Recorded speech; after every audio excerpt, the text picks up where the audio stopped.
అంటే నన్ను కొద్దిగా కూడా గడుస్తుంటారు, సలహా తీసుకుని ఉంటారు. నేను ఒక్కనే కాదు, చాలామంది గడుస్తాడు ఆయన. చాలామంది సలహా స్వీకరించుకొని ఆయనకు దర్శనం చేస్తాడు. పార్టీ పెట్టడం కూడా అటువంటిది. ఇప్పుడు కేసీఆర్ ఒకప్పుడు మిమ్మల్ని ఫాలో అయ్యాను, రామచంద్రమూర్తి గారి సలహాలు నేను పాటించేవాడిని, ఆయన ఫాలో అయ్యేవాడిని అని చెప్పేవారు కదా, గతంలో చెప్పేవారు కదా. తర్వాత ఎందుకు కేసీఆర్ మీ మధ్య విభేదాలు వచ్చాయి? ఆయన ముఖ్యమంత్రి అయ్యాడు. ముఖ్యమంత్రి అవడంతో కొంతమందికి కలవడం అంటే ఇబ్బందులు అవన్నీ ఎందుకని తొలగబెట్టాడంతే. సార్, తర్వాత ఈ మధ్య రేవంత్ రెడ్డి ఇప్పుడు ముఖ్యమంత్రి అయ్యాడు. దానికి ఎన్నికల సమయంలోనే మీరు ఒక టీవీ ఛానల్లో కలిశారు. మీరు తర్వాత మన ప్రొఫెసర్ ఉన్నారు కదా, కోదండరామ్ మీరు ఉన్నారు కదా. సో రేవంత్ రెడ్డి పాలనలో ఇప్పుడు తెలంగాణ ఉంది. 10 ఏళ్ళు కేసీఆర్ పాలించారు. తెలంగాణ ఉద్యమంలో 69 నుంచి మీకు తెలంగాణ ఉద్యమంతో, తెలంగాణ ప్రాంతంతో అన్నిటితోటి అవగాహన ఉంది, అనుబంధం ఉంది కదా. తెలంగాణ విడిపోయి ఆంధ్రప్రదేశ్ 2 రాష్ట్రాలుగా ఏర్పడిన తర్వాత తెలంగాణ ప్రత్యేక రాష్ట్రంగా ఏర్పడటం వల్ల తెలంగాణ ప్రాంతం ఇప్పుడు ఎలా ఉందని మీరు భావిస్తున్నారు సార్, నిష్పక్షపాతంగా చెప్పాలంటే? డెవలప్ అయింది. చంద్రశేఖర్ టైంలో డెవలప్ అయింది, ఇప్పుడు డెవలప్ అయింది. అప్పుడు కొన్ని లోపాలు ఉన్నాయి, ఇప్పుడు కొన్ని లోపాలు ఉన్నాయి. కానీ ఇప్పుడు ఈ 4-5 పరిపాలన బాగానే ఉంది. దేవుడి ఆక్షేపణ లేదు. చంద్రశేఖర్ కూడా బాగానే చేశాడు. అంటే ఆయన లోపాలు ఉన్నాయి కొన్ని, అవి తప్పదు. 10 ఏళ్ళ పరిపాలనలో లోపాలు ఉంటాయి. కానీ డెవలప్ అయింది, పర్ క్యాపిటల్ ఇన్కమ్ పెరిగింది. తెలంగాణ ఆంధ్రప్రదేశ్ కంటే పోలిస్తే డెవలప్ అయింది. ఇంప్రూవ్మెంట్ చాలా విషయాలు, చాలా రంగాల్లో. తెలంగాణ విడిపోవడం వల్ల తెలంగాణకి మేలు జరిగింది, ఆంధ్రప్రదేశ్కి మేలు జరిగింది. జగన్మోహన్ రెడ్డి పాలన ఎలా ఉందనుకుంటున్నారు సార్? అది ఎక్కడ విద్యారంగం, వైద్య రంగం 2 అభివృద్ధి చేశారు. బాగున్నాయి. దాంట్లో పౌర పరిపాలన,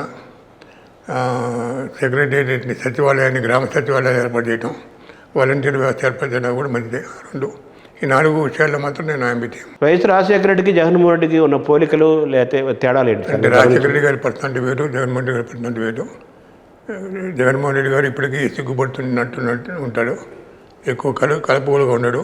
రాజశేఖర రెడ్డి గారు కలుపుగోలుగా ఉంటాడు, విరగబడిన ఉంటాడు, ప్రేమిస్తాడు, కవరించుకుంటాడు. ఆయన వేరు. ఆయన చంద్రబాబుతో మీ అనుభవాలు ఉన్నాయి చాలా ఆసక్తికరమైన? అంటే ఏం లేవు. చంద్రబాబు గారితో తెప్పించుకున్నప్పుడు, ప్రతిపక్షనాయకుడు ఉన్నప్పుడు కలిసినప్పుడు ఆయన ఇంటర్వ్యూ ఇచ్చేవాడు, టైం ఇచ్చేవాడు, మాట్లాడేవాడు.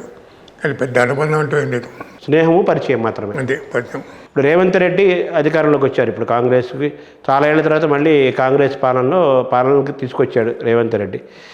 కొంతకాలం అయింది, నడుస్తుంది కదా, 100 రోజులు కూడా దాటింది. ప్రస్తుతం రేవంత్ రెడ్డి పాలన ఎలా ఉంది అనుకుంటున్నారు? దానిలో మంచి చెడులు ఎలా చూస్తున్నారు? బాగానే ఉంది. నేను అనుకుంటే ఏంటంటే రేవంత్ రెడ్డి కూడా కవిత అరెస్ట్ని ఖండించాల్సిందే.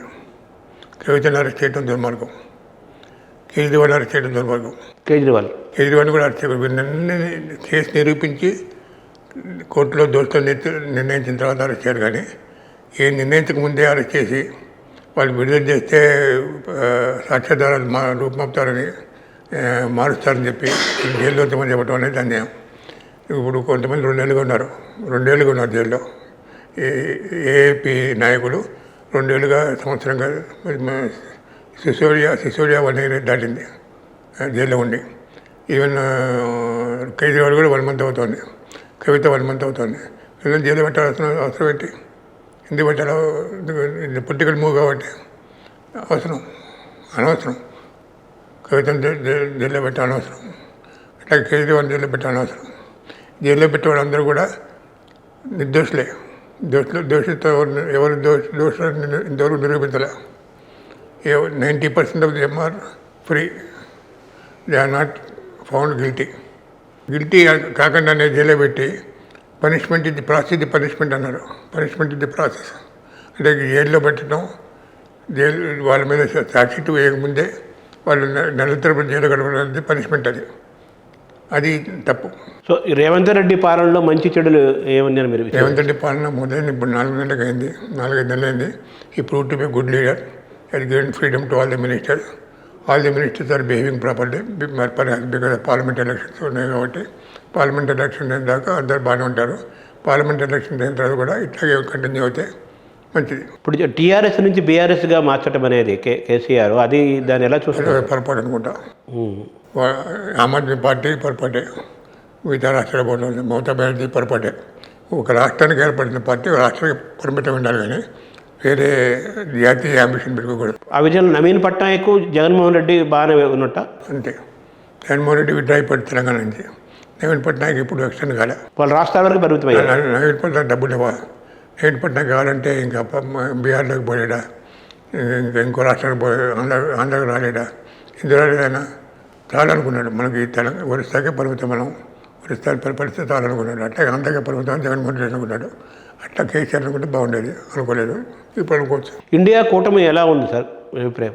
ఇండియా కూటమి బాగానే ఉంది కానీ ఒక జగన్ మోదీ పర్సనాలిటీ తట్టుకుంటే శక్తి కూటమి ఉంటుందని అనుకోను. మోడీకి 220 సీట్లు ఇచ్చినా 230 సీట్లు ఇచ్చినా కూడా జగన్మోహన్ రెడ్డి నవీన్ పట్నాయక్ ఇద్దరు సపోర్ట్ చేస్తే గవర్నమెంట్ ఏర్పడుకోవచ్చు. ఇద్దరు కలిపి 50 సీట్లు ఉన్నాయి. ఆంధ్రాలో ప్రత్యేకమైన పరిస్థితి ఏంటంటే ఆంధ్రాలో ఎవరికి వచ్చినా సీట్లు జగన్మోహన్ రెడ్డికి వచ్చినా, పవన్ కళ్యాణ్కి వచ్చినా, చంద్రబాబుకి వచ్చినా, బీజేపీకి వచ్చినా అని బీజేపీ ఖాతాలోకి పోతాయి. 20 సీట్లు ఉన్నట్టుగా అంటే 220 + 20 240 అంటే కదా, ఇంకా 30 సీట్లు కావాలి. నవీన్ పట్నాయక్ ఇస్తాడు, ఇంకా నితీష్ కుమార్ ఇస్తాడు, ఇట్లా ఎవరో ఒకరు ఇస్తారు.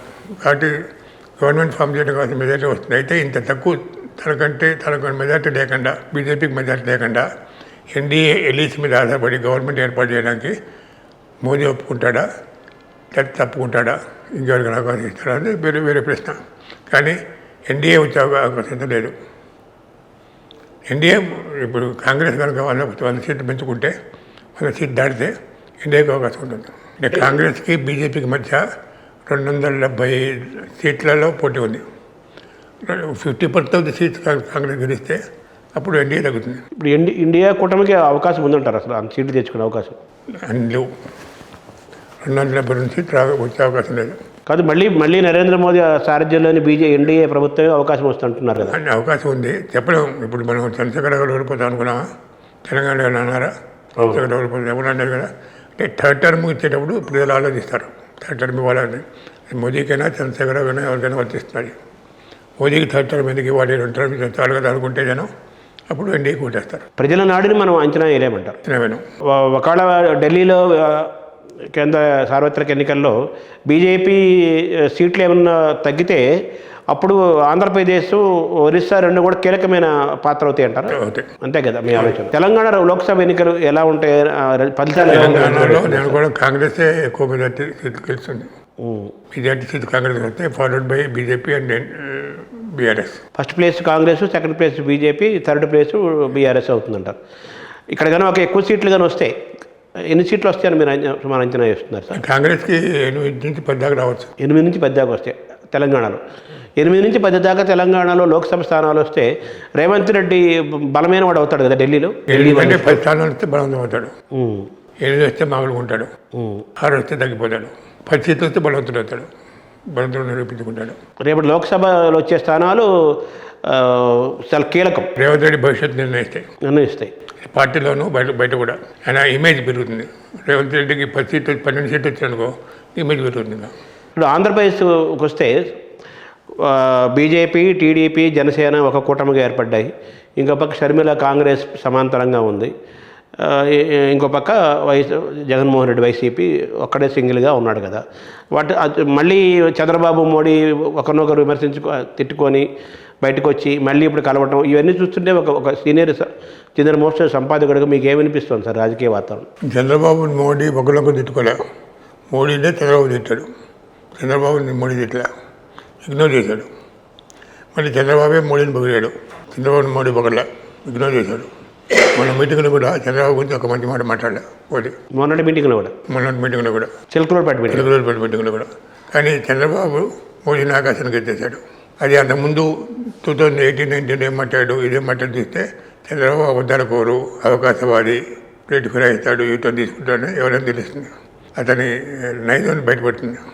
అటు చంద్రబాబు వస్తుంది చేశాడు. అతను అదే కాదు, బీజేపీతో పొత్తు పెట్టుకోవడం వల్ల చంద్రబాబు ఒరిగేదే ఉంది. బీజేపీకి వెళ్ళాల్సిన సీట్లు, జనసేన వెళ్ళాల్సిన సీట్లు కాంగ్రెస్ అది వైసీపీకి పోతాయి కదా, గెలిచే అవకాశం లేదు కదా. బీజేపీతో పొత్తు పెట్టుకోవడం వల్ల మైనారిటీస్ ఓట్లేరు కదా, ముస్లిమ్స్ ఓట్లేరు, క్రిస్టియన్స్ ఓట్లేరు కదా. ఏం లాభం అంటే ఆయన కూడా కేసులపై ఉందేమో, సిబిఐ అండగా వాడేమో, కేంద్ర ప్రభుత్వం అండగా వాడేమో అనిపిస్తుంది. అంటే ఈయనకుంటే కేసులు ఇబ్బందులు దీంతో మోదీకి మధ్య శత్రుత్వం ఉండకూడదనే ఉద్దేశంతో అధికారంలోకి వచ్చినా రాకపోయినా ఈ నరేంద్ర మోదీతో కలిసి కలవటం మన మంచిదనే, మళ్ళీ ఆయన వస్తాడు కాబట్టి కలవటం మంచిదనే ఉద్దేశంతో వ్యూహాత్మకంగా చంద్రబాబు ఈ స్టెప్ తీసుకున్నాడు అనుకోవాలి. అంటే ఉన్న కేసుల గురించి జగను, రాబోయే కేసు గురించి చంద్రబాబు ఇద్దరు మోడీ అంటే భయపడుతున్నారు. మోడీకి మంచిగా ఉండాలనుకుంటున్నారు. To be on side both of them want to be there.